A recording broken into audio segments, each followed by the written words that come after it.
Hi, everybody. My name is Sarah, Pearls of Wisdom and Food with Keto Under 20.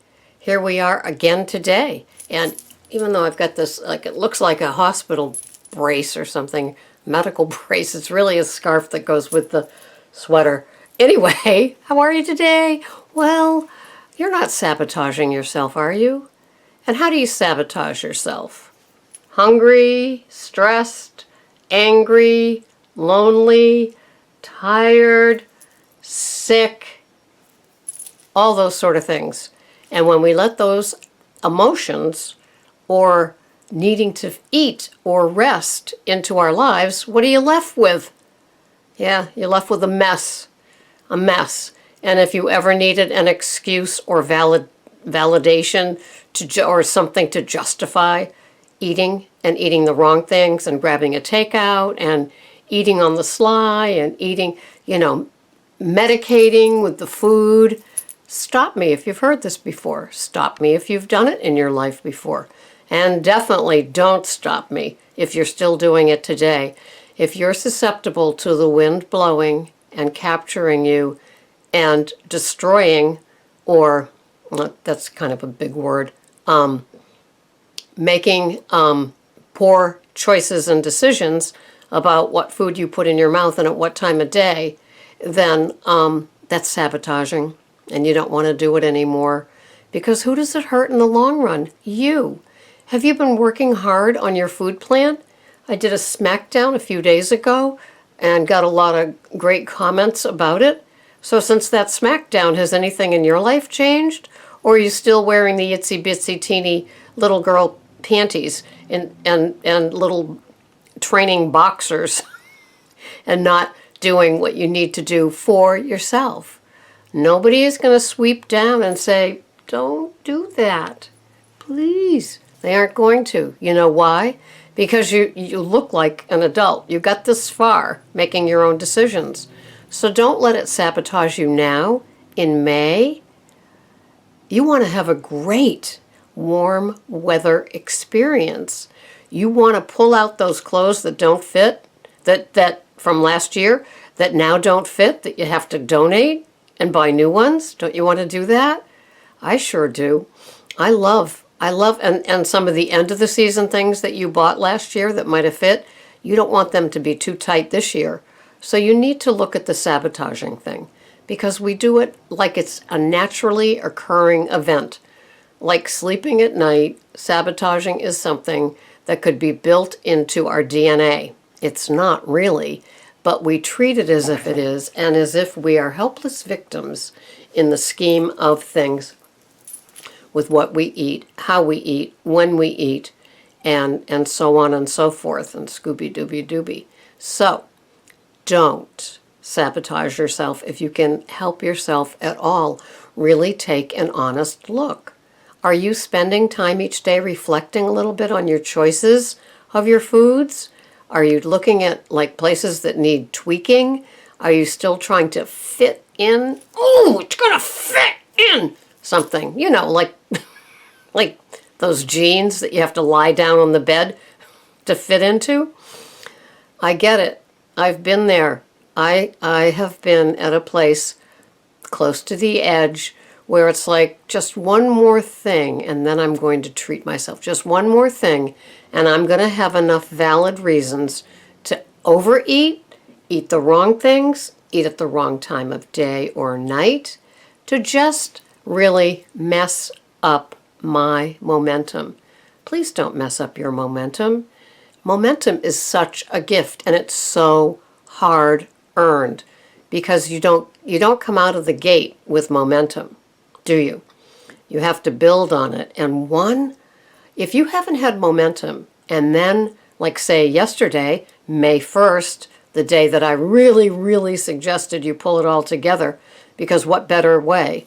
May 1st, it's like the warm season, not the hot season. It's the first of the month, and it's a Monday. And all those things could have contributed to making your day a little bit better than April 31st, right?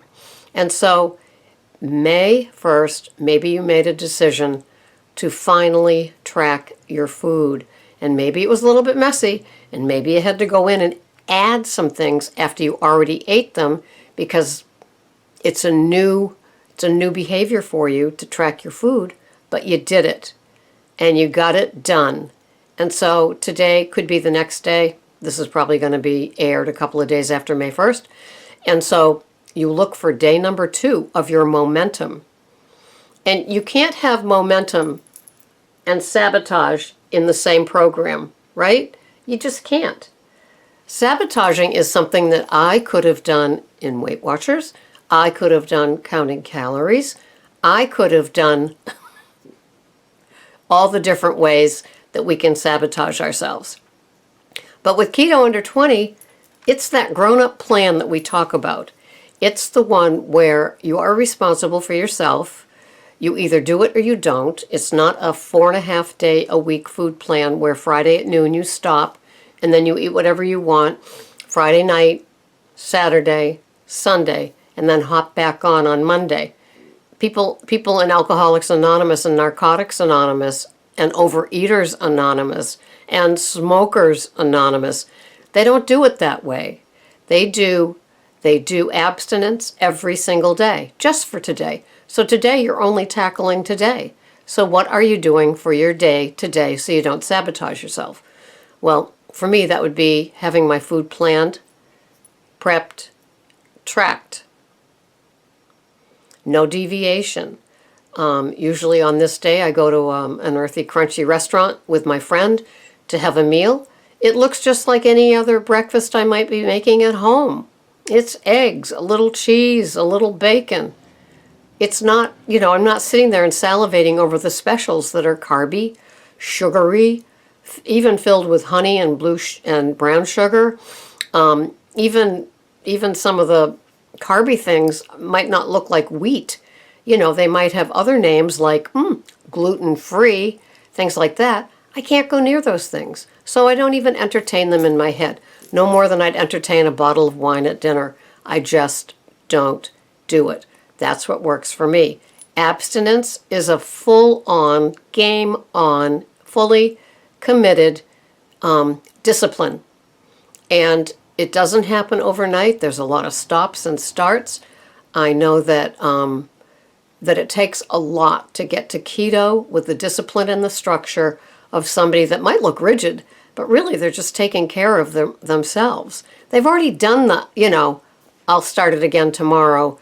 It's okay. It's somebody's celebration. Well, they all ordered it. Well, it was there.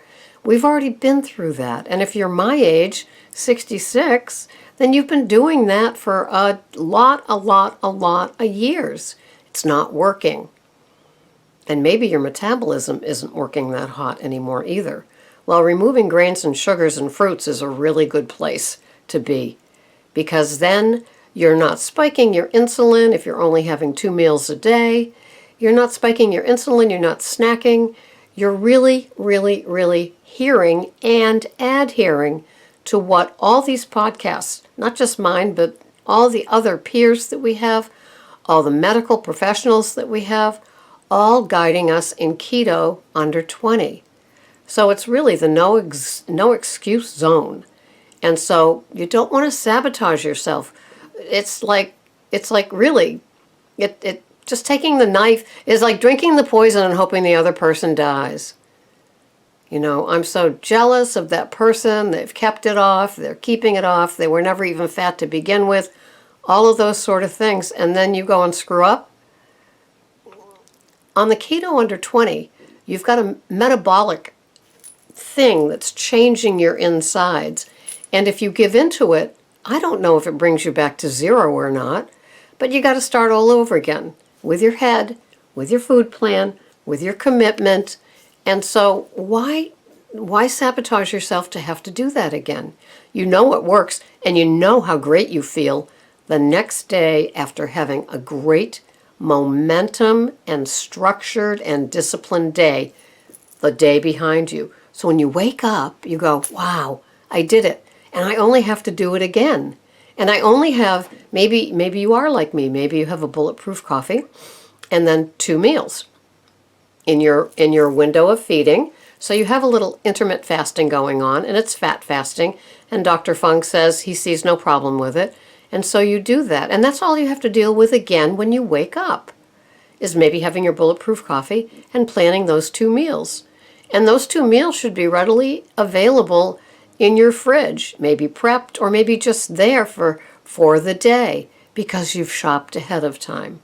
So you're not lining up all the obstacles, all the barriers to your success, all the sabotaging places that you could go and be and do. You're not doing that anymore. This is Keto under 20. And so many people can say the words that I can't say here that ends up on a podcast forever. But you know what I'm thinking. Stop it. Stop the BS. Because you're only hurting yourself. And you don't want to let yourself down. You've already done that. You've graduated. You've got 97 sweatshirts and t-shirts and headbands that all say, I failed. I didn't do it. It was because of me. Don't do that anymore. Take care of yourself. Build that momentum. You will never, ever regret having a clean day to go to sleep on. You will never regret it. But you will regret saying, oh, God. Don't minimize it. Don't minimize what you might have had and think that tomorrow's going to be different. Aim for the clean day today. Go to sleep with a clean day under your belt. Wake up tomorrow and then tell me how you feel. This has been Sarah, Pearls of Wisdom and Food with Keto Under 20. Thanks so much for watching. Bye-bye for now.